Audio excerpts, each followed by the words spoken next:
방심한 사이에 한국인들 잔머리에 우리가 당했잖아요. 바다 한가운데 알박기를 할 줄 누가 알았겠어요? 어떻게든 중국이 다시 가져와야 합니다.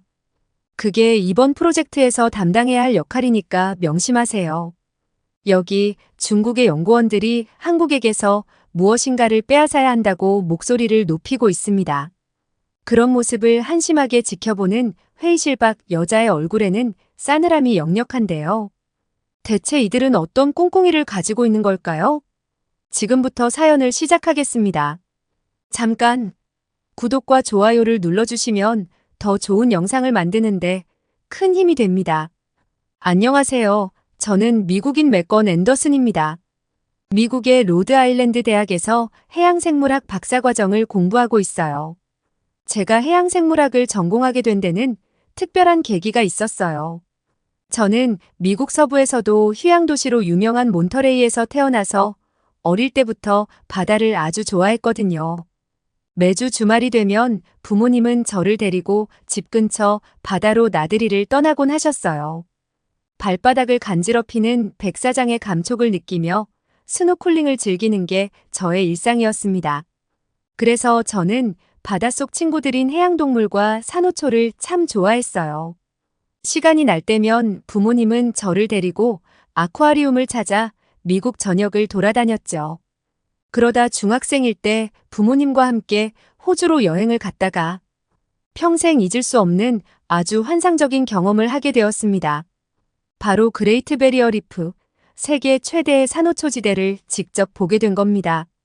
유네스코 세계자연유산에 등록된 이곳에는 제 고향 몬터레이보다 더 신비롭고 아름다운 생명체들이 살고 있었어요. 혹시 영화 아바타 물의 길 시리즈를 보셨나요? 세상에서 가장 아름다운 산호초 군락에 도착해 관광용 잠수함을 탄 저는 영화 아바타만큼 아름다운 풍경을 보게 되었습니다. 아니, 그보다 훨씬 눈부셨어요. 알록달록 멋진 산호초들과 그 사이를 유유히 돌아다니는 수많은 해양동물들은 바닷속이 얼마나 아름다운지, 제가 왜 그들을 지켜야 하는지 눈을 뜨게 해주었습니다.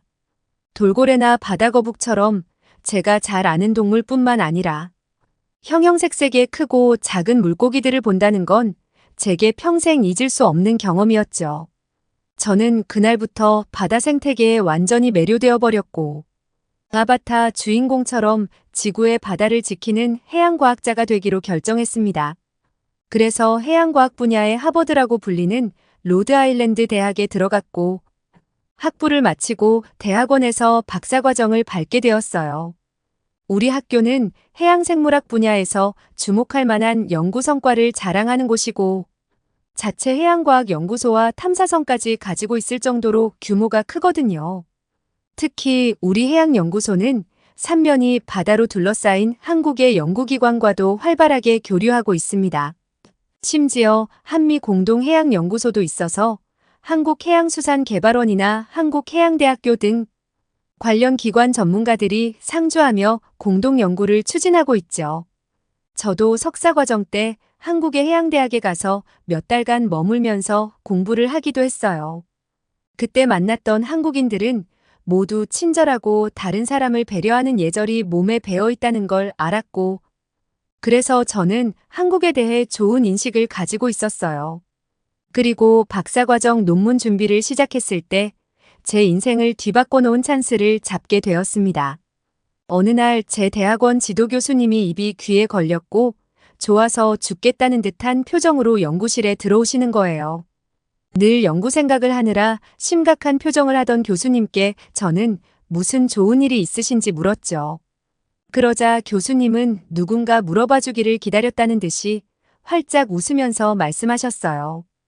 드디어 한국의 해양과학기지에 갈 수 있게 됐어. 그 말을 들은 저는 조금 의아했어요. 교수님을 포함한 우리 연구진들은 지금까지 전 세계의 수많은 해양기지에서 탐사와 연구를 했는데 한국에 가는 게 그리 특별한 일은 아니라는 생각이 들었거든요. 제 반응을 눈치챈 교수님은 이번에 갈 해양과학기지는 보통의 기지와 차원이 다르다고 하셨죠. 아주 특별한 가치를 가졌고 중요한 역할을 하고 있다고 하셨어요.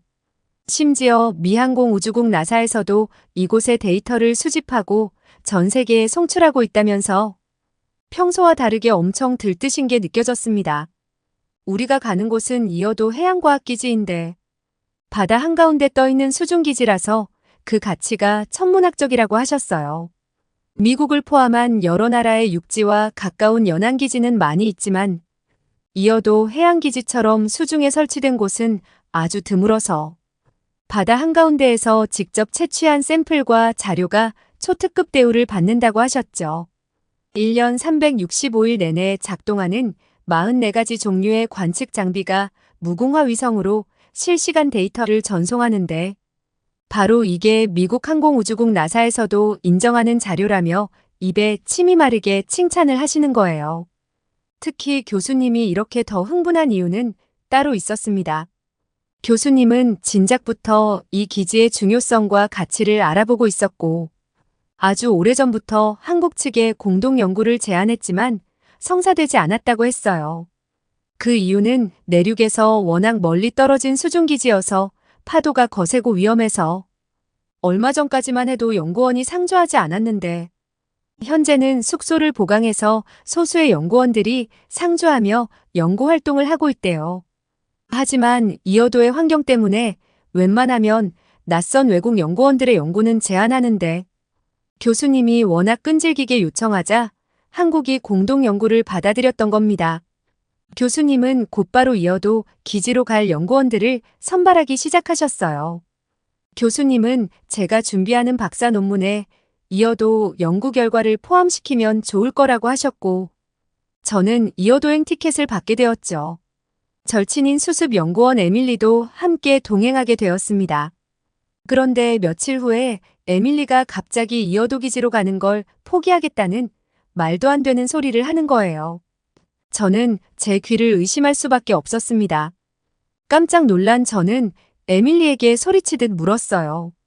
대체 왜 이런 좋은 기회를 걷어차 버리려고 하냐고 속사포처럼 쏘아댔죠.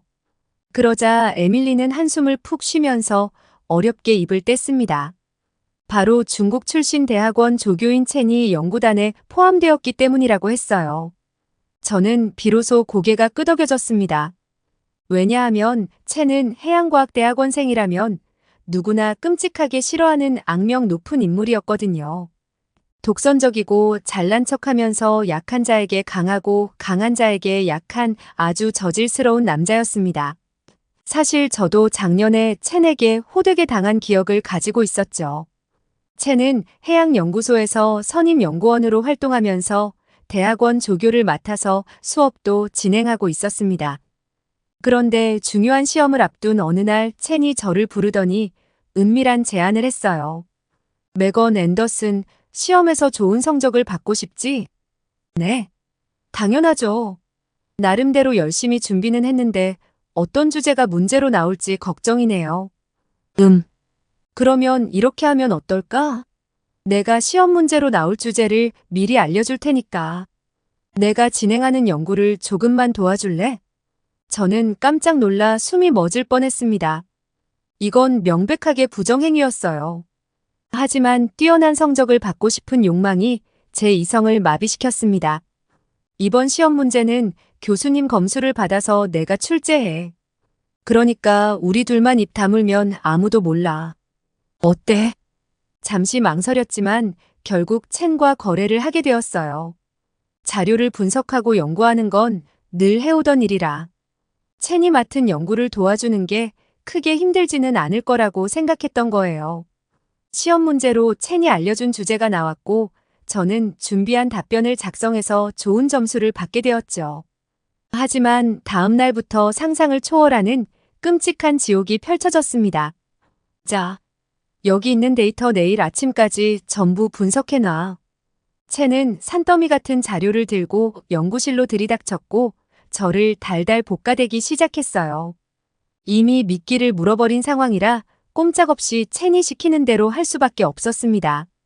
밤을 새운 탓에 눈이 벌겋게 충혈되고 쓰러질 것만 같은데도 첸은 계속 또 다른 자료들을 잔뜩 가지고 왔습니다.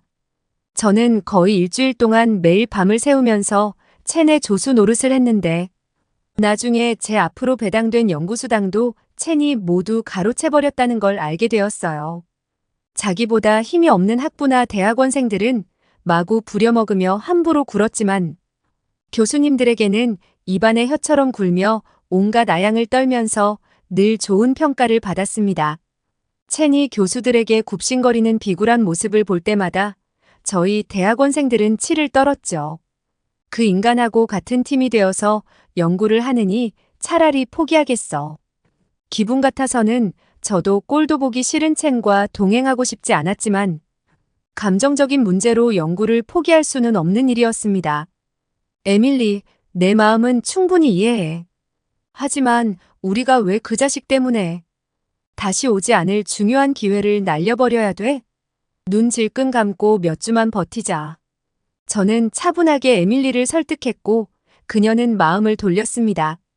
그리고 저희들은 드디어 이어도 해양과학기지를 향해 출발하게 되었죠. 기지에 도착하자 한국 연구원들이 반갑게 맞아주었습니다. 만나서 반갑습니다. 저는 이어도 기지 선임연구원 최명훈이라고 합니다. 이제부터 우리는 한 팀이에요. 이곳은 망망대해에 떠있는 기지라서 언제 어떤 돌발 상황들이 벌어질지 모릅니다. 하지만 그만큼 구하기 어려운 자료로 최고의 연구를 하실 수 있다는 건 보장합니다. 명훈이라는 선임 연구원은 먼저 저희들에게 이어도 기지가 어떤 곳인지 자세하게 설명을 해줬습니다. 그가 전해준 이야기는 아주 재미있었어요. 예로부터 제주도 사람들은 이어도를 이상향으로 생각하는 전설이 있다고 합니다. 어른들의 말에 따르면 이어도는 바다로 나가 돌아오지 않는 어부들이 가는 곳이고 또는 어부들이 죽으면 가는 환상의 섬으로 알려져 왔다고 해요. 엄밀하게 말하자면 이어도는 섬이 아니라 수중에 있는 암초라고 했습니다. 15,000년 전 고대 빙하기 때는 제주도와 연결된 육지였는데 현재는 바다 밑 4.6m에 1800m의 거대한 규모를 자랑하고 파도가 아주 거세서 물살이 요동칠 때만 그 모습을 드러내는 신비한 공간이었죠. 이어도 기지는 마라도에서 서남쪽으로 149km 떨어진 곳에 설치되었는데 무게 3,400톤에 달하는 기지는 수심 40m의 철제 기둥 구조물을 박아서 국토 최남단에 2003년 6월 순수한 한국의 기술로 건설한 대한민국 첫 번째 해양과학기지라고 했습니다. 그의 얼굴에는 뿌듯한 자부심과 함께 자랑스러운 미소가 번졌어요. 특히 한국에 상륙하는 태풍의 약 60%가 통과하는 길목에 위치해 있어서 태풍이 한반도에 상륙하기 12시간 전에 태풍을 직접 관측할 수 있고 그만큼 태풍 예보의 정확도를 향상시키고 재해를 예방하는데 유용하게 사용된다고 했죠. 실시간 해양 정보와 기상 정보를 파악하는 선봉대일 뿐만 아니라 먼 바다에서 해난 사고가 발생하면 수색을 담당하는 전진 기지 역할을 하고 있다고 했습니다. 그런데 명훈의 설명이 끝나자마자 첸이 기다렸다는 듯이 돌발 행동을 시작했습니다. 굳은 표정으로 손을 번쩍 들고 말도 안 되는 제안을 해서 모두가 벙찌게 만들었죠. 저는 이어도가 중국 영토라고 생각하는데요. 이 말을 시작으로 첸의 폭주가 시작되었습니다. 이어도는 중국과 287km밖에 떨어져 있지 않아요. 우리 섬을 불법 점거한 한국의 일방적인 이야기를 듣는 건 공평하지 못하다고 생각해요. 이번에는 제가 이어도에 대한 중국의 입장을 말하고 싶습니다. 첸은 뇌관을 건드린 폭탄처럼 하고 싶은 말들을 분출하기 시작했고 순간 화기애애하던 분위기는 싸늘해지기 시작했습니다. 저놈의 빌런은 왜 여기까지 와서 분위기를 망쳐놓는지 짜증이 났어요. 하지만 명훈은 고개를 끄덕이며 여유있게 웃으면서 하고 싶은 말이 있으면 하라고 하는 겁니다. 첸은 미리 준비한 서류를 펼치면서 이어도가 왜 중국 영토인지 열변을 토했습니다. 어쩐지 웬일로 연구를 준비할 때 잠잠하다 했더니 여기서 폭탄을 터뜨릴 구상을 하느라 조용했던 거였어요. 이어도 기지에서 한국 연구원들에게 항의하려고 작심하고 자료들을 준비한 티가 역력했습니다. 이어도는 한국에서 부르는 이름이고 중국에서는 수엔자오라고 부릅니다. 얼마 전에 중국 국가해양국에서 수엔자오는 중국의 영해이자 배타적 경제 수역 안에 있는 중국의 영토라고 분명하게 주장했습니다. 하지만 한국 정부는 중국 정부의 주장을 무시하고 있어요.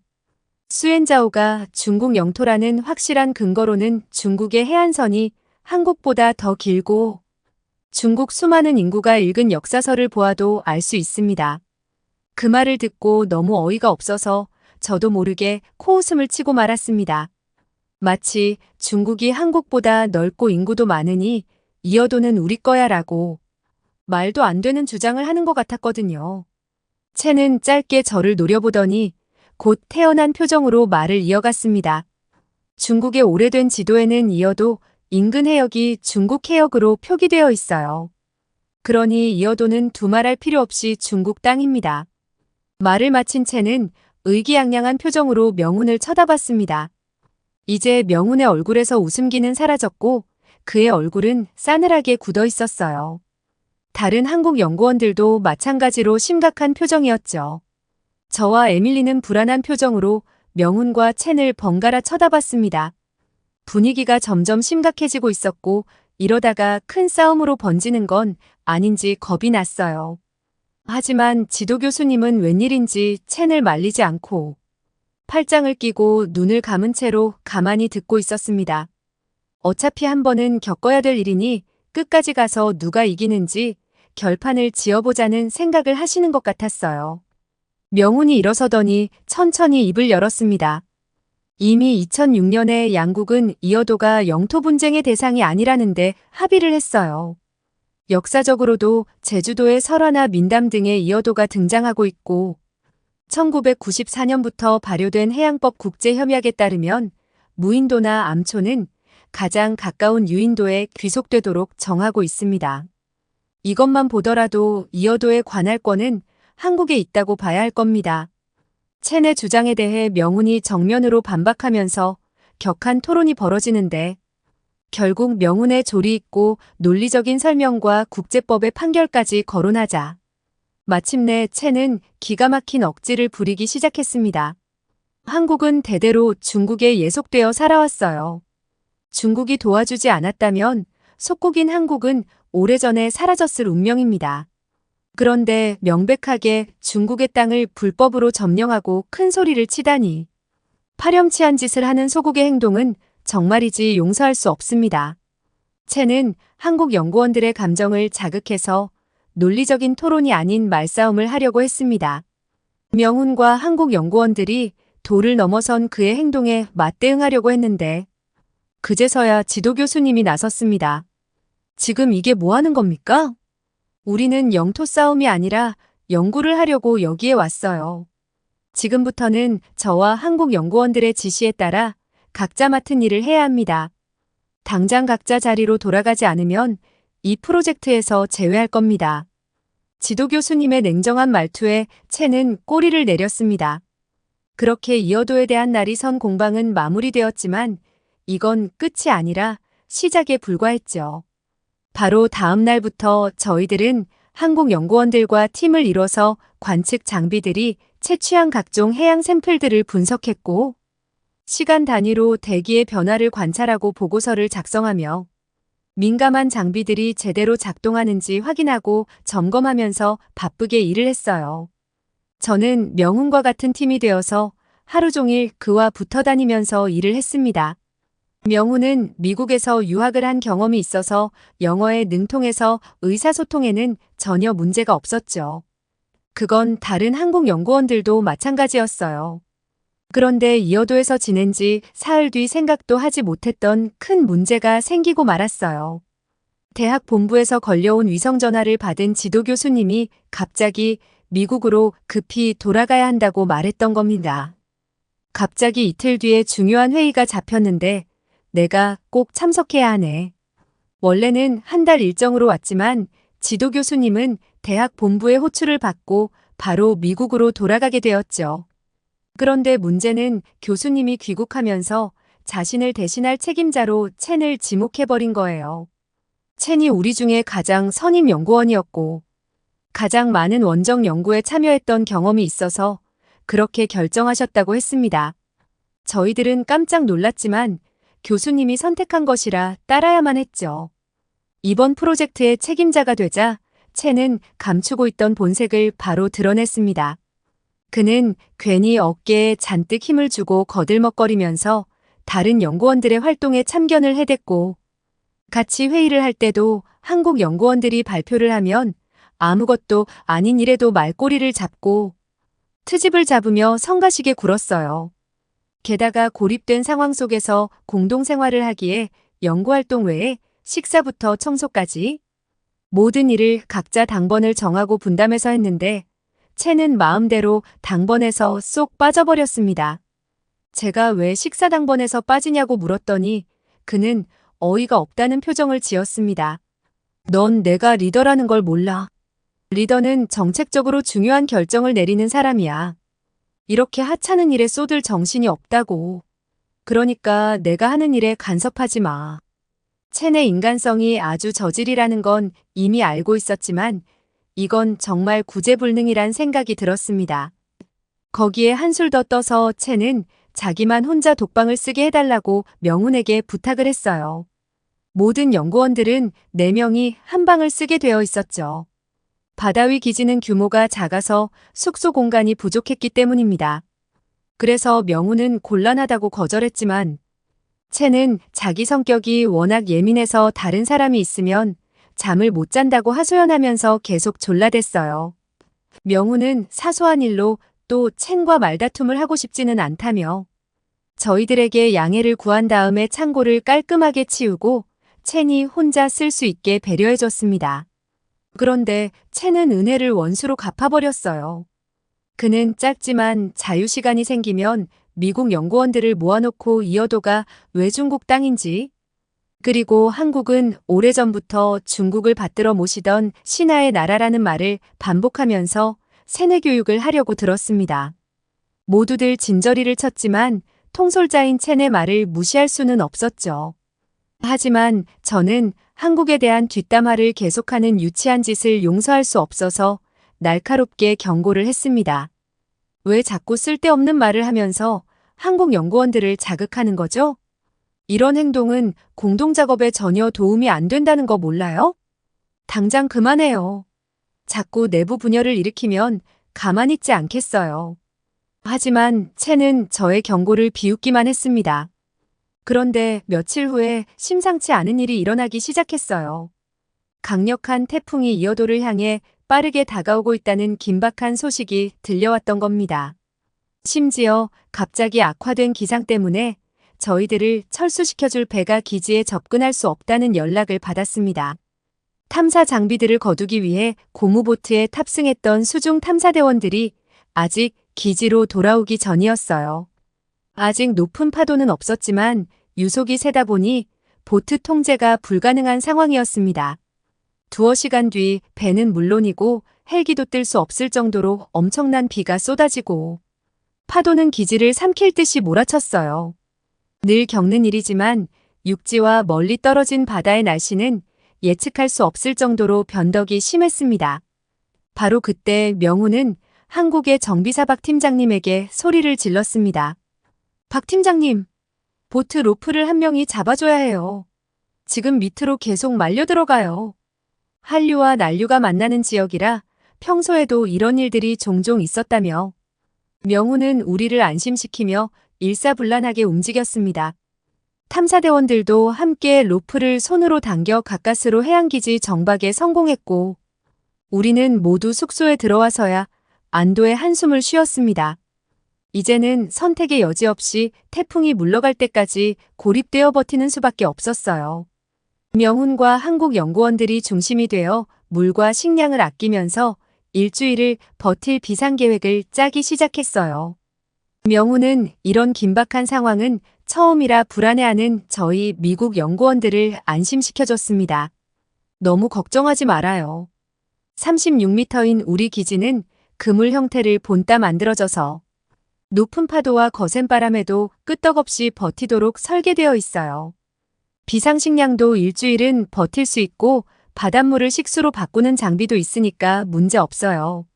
명훈과 한국 연구원들은 침착한 태도로 장비를 점검하며 불침번을 정했고, 외부에 설치된 장비들이 강한 바람에 부서지거나 피해를 입지 않도록 미리 보수를 했습니다.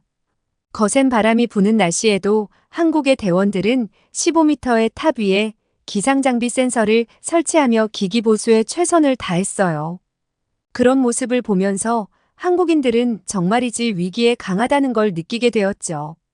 명훈은 늘 자기보다 다른 연구원들의 안전부터 챙겼습니다. 당번이 아닌데도 매번 직접 비상식량을 나눠주고 몸이 아픈 사람은 없는지 일일이 살폈죠.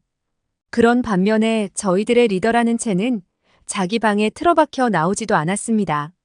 모두들 생과 사의 갈림길에서 사투를 벌이는데 혼자 태평하게 방에 드러누워 있었던 거예요.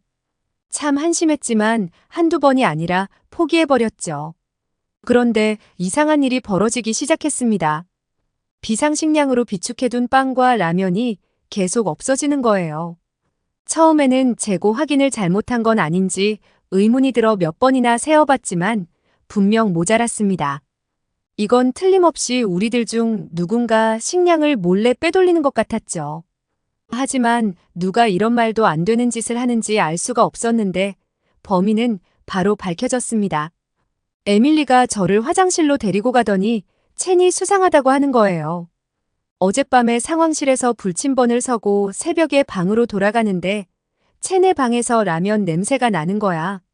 그래서 방 밖에서 들어보니 분명히 라면을 먹는 소리가 들렸다고. 설마 하다 이런 짓까지 할 줄은 몰랐는데 그게 사실이라면 이건 도저히 용서할 수 없는 짓이었죠.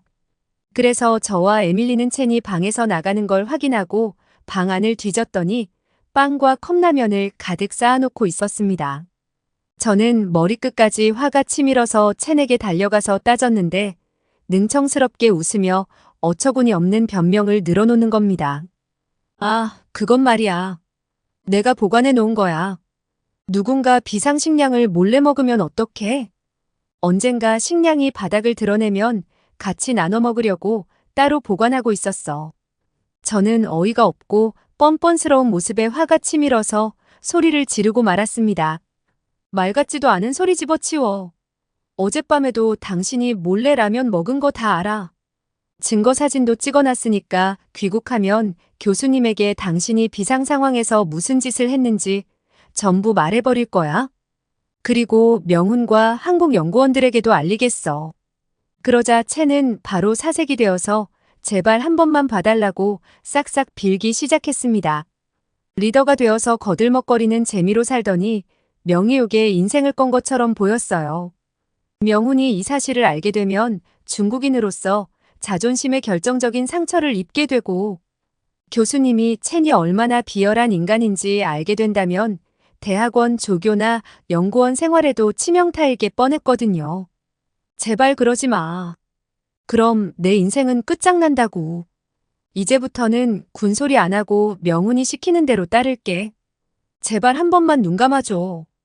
눈물까지 줄줄 흘리면서 용서를 비는 모습을 보자 안쓰럽다는 생각이 들었고 머릿속에는 명훈이 헌신적으로 연구원들을 챙기던 모습이 떠올랐습니다. 한국 연구원의 리더는 자기보다 다른 사람을 먼저 생각했지만 중국 출신 리더는 다른 사람은 죽든 살든 자기만 살겠다는 생각을 가지고 있었으니까요. 저는 교수님에게는 알리지 않고 기회를 주기로 했지만 명훈에게는 말해야 했습니다. 첸은 빼돌린 비상식량을 명훈에게 돌려주면서 지금까지 삐딱하게 굴었던 걸 진지하게 사과했고 명훈도 그의 사과를 받아주었죠. 첸은 다음 날부터 확 달라진 모습으로 공동 작업에 먼저 나서는 성의를 보였습니다.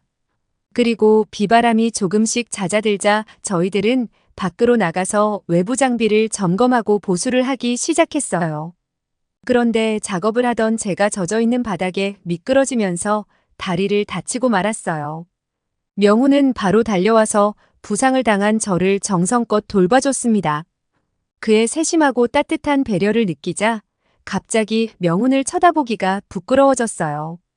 한 팀으로 움직이면서 늘 명훈의 눈을 똑바로 쳐다보며 웃고 떠들었는데 그 순간부터는 이상하게 명훈의 눈을 제대로 못 쳐다보게 됐죠. 우연히 눈이 마주칠 때면 저도 모르게 얼른 눈길을 피해버렸어요.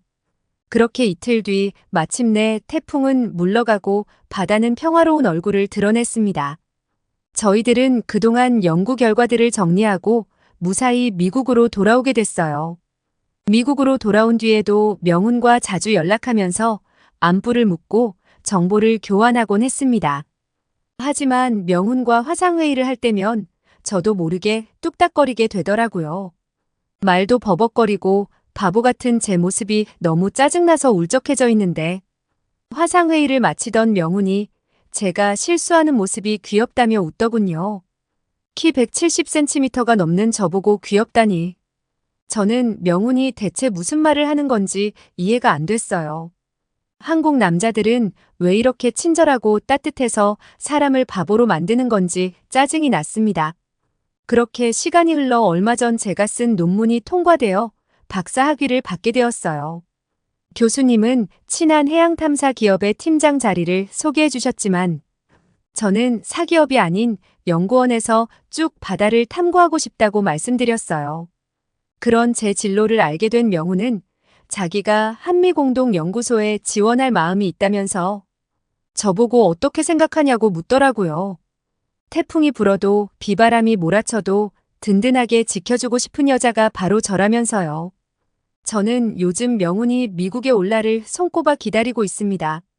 어떤 상황에서도 저를 지켜줬던 명훈과 함께라면 매일매일이 행복할 것 같아요. 매건 앤더슨님의 이야기 어떠셨나요? 전설의 섬이었다는 이어도는 파도가 아주 높을 때만 그 모습을 드러냈다고 합니다. 제주도에서 고기를 잡던 어부들이 7, 8m에 달하는 거센 풍랑을 만나 죽을 위기에 처하기 직전이 되어야만 볼 수 있었다고 하는데요. 대부분은 죽음을 피하지 못했지만 운이 좋아 구사일생으로 살아남은 어부들이 이어도의 목격담을 전하면서 바다에서 돌아오지 못한 어부들이 가는 천국의 섬이자 전설의 섬으로 남게 되었다고 하네요. 어쩌면 그때 우리 바다를 일구고 지키던 한국의 어부들이 지금도 중국으로부터 우리 바다를 굳건히 지켜주고 있는 건 아닐까 생각합니다. 우리 정부는 해양 주권을 수호하기 위해 지난 2013년부터 이어도의 연구원들을 상주시켜 1년 내내 사람이 거주하는 유인기지로 운영하고 있습니다. 중국과의 영해 분쟁에 맞서 영토 주권 강화의 일환인데요. 이어도 해양기지가 없었다면 더 뻔뻔하게 우리 바다를 약탈해 갔을 거라고 생각하니 아찔하네요. 국제법상으로도 관할권을 강화하기 위해 한 수 앞서 나간 한국의 조치가 적중했다는 생각이 듭니다. 오늘 사연이 좋으셨다면 구독과 좋아요 부탁드립니다. 지금까지 감동특공대 윤하경이었습니다. 감사합니다.